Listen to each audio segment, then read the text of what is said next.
curtinho eu vou falar um pouco sobre o meu projeto, que é O Mundo Além do Jogador, criando um jogo narrativo baseado em world building. Esse projeto nasceu muito da minha vontade de fazer algo em relação à narrativa, que no estudo do Superdata de 2018 foi dito que dos jogadores que gostam de jogos de single player, cerca de 50% tem a narrativa como um de seus pontos principais. Além do fato que hoje em dia existe um grande aumento dos jogadores de RPGs de mesa, que são jogos em geral narrativos. Robert McKee, em Story, no livro dele, falou sobre as 4 dimensões do cenário, que é período, local, nível de conflito e duração. Depois, o pessoal de um canal no YouTube chamado Tale Foundry dividiu esses 4 cenários, esses 4 aspectos em história, que seria conflito e duração, e o mundo, que é o período local. E é justamente nesse segundo que eu resolvi adentrar um pouco mais. Esse pessoal também fala sobre os 3 Fs do World Building, que seria o Free Design, Fixed Design e Found Design. O Free Design é quando tu vai criando o mundo a partir da tua cabeça, o que tu vai... Tu não simplesmente para pensar muito, tu só vai criando, só pensando o que acontece. Fixed Design é quando tu quer criar algo mais em específico, seja por causa de um conflito que tu quer colocar na história, ou de algum aspecto desse mundo que tu quer criar um conflito a partir. E o Found Design normalmente são de quesitos extra da história. Um exemplo que dão muito é a questão de se num RPG os jogadores decidem ir para o local onde o Dungeon Master não tem nada preparado para. Mas também pode ser usado muito na questão dos jogos para adicionar coisas como mecânicas que podem influenciar na história. Aí eu vou começar a minha análise. Mas a minha análise começou baseada nas ideias de Mark Rosenfelder, que no livro dele, E to Z Fantasy World, define várias perguntas para a criação do mundo, e que essas perguntas são divididas em geografia, política, economia, militar, religião e cultura, que são aspectos também do nosso mundo. Eu resolvi pegar 3 jogos RPGs que eu conheço, que eu tenho uma boa ideia sobre, para ver o que realmente é utilizado desses aspectos do mundo em cada um. Os jogos que eu escolhi foram The Elder Scrolls V Skyrim, Dragon Age Origins e Final Fantasy Tactics. E aí eu fui fazendo as perguntas baseadas nos ensinamentos de Mark Rosenfelder para cada uma dessas questões. Por exemplo, a geografia, eu vi que, por exemplo, Skyrim tem a questão do ser frio muito forte lá. E isso meio que dá todo um sentimento mais melancólico para a região. E que isso também dá uma grande ênfase na parte do norte, do frio, de como a raça que vem de lá está acostumada com esse mundo. Também em questão geográfica é muito importante os mapas. Os mapas de qualquer jogo normalmente são importantes para tu saber que existe algo além da onde tu tá. Algum local que tu pode ir no futuro, ou algum local que está fora de alcance, para dizer que esse mundo continua mesmo além do local onde o jogador está jogando. Isso é uma coisa muito importante. Quase todo jogo hoje em dia e RPG tem esses mapas, justamente para mostrar esse mundo grande. Comecei a ver sobre a questão política. Como muitos desses jogos têm uma política descentralizada e monarquista, até porque são jogos que têm um movimento feudal. Esses jogos também usam muito pouco a questão da economia, não se tem tanta ideia de como a economia deles funciona muito bem. Existe uma questão, os pescadores estão perto do mar, mas nada muito adentro do que eles fazem, o que eles produzem, o que eles importam, o que eles exportam.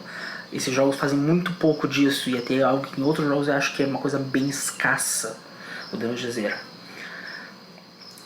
Finalmente existe a questão da guerra, que é algo comum nesse tipo de jogo, e que Marcos Aurélio até fala que é uma coisa muito diferente uma guerra no mundo real de uma guerra fictícia, porque as guerras fictícias tendem a ter uma questão mais melodramática, mais como uma simples batalha, como uma única batalha para definir tudo, enquanto as batalhas reais normalmente tem várias batalhas que vão mudando, e também fala muito sobre rituais militares, que é uma coisa que normalmente não existe tanto.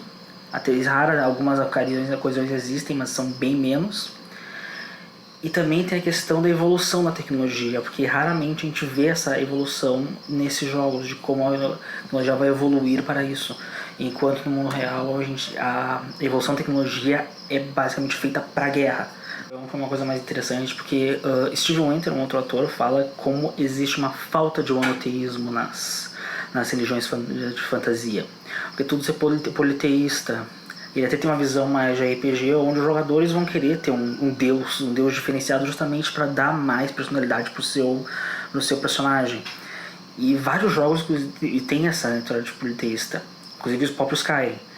Mas, ironicamente, dois desses jogos que eu escolhi para análise são monoteístas em sua maioria, com fortes aspectos de cristianismo neles, como relações com um Messias, um Jesus, podemos dizer, que é o único realmente, a única figura que eles realmente se importam com.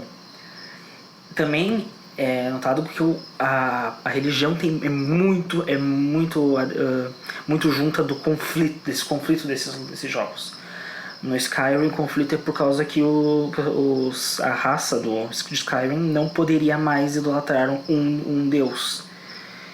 Enquanto que no Final Fantasy Tactics tudo é meio que orquestrado pela igreja, todos os conflitos do jogo. Então existe a religião forte no meio do conflito.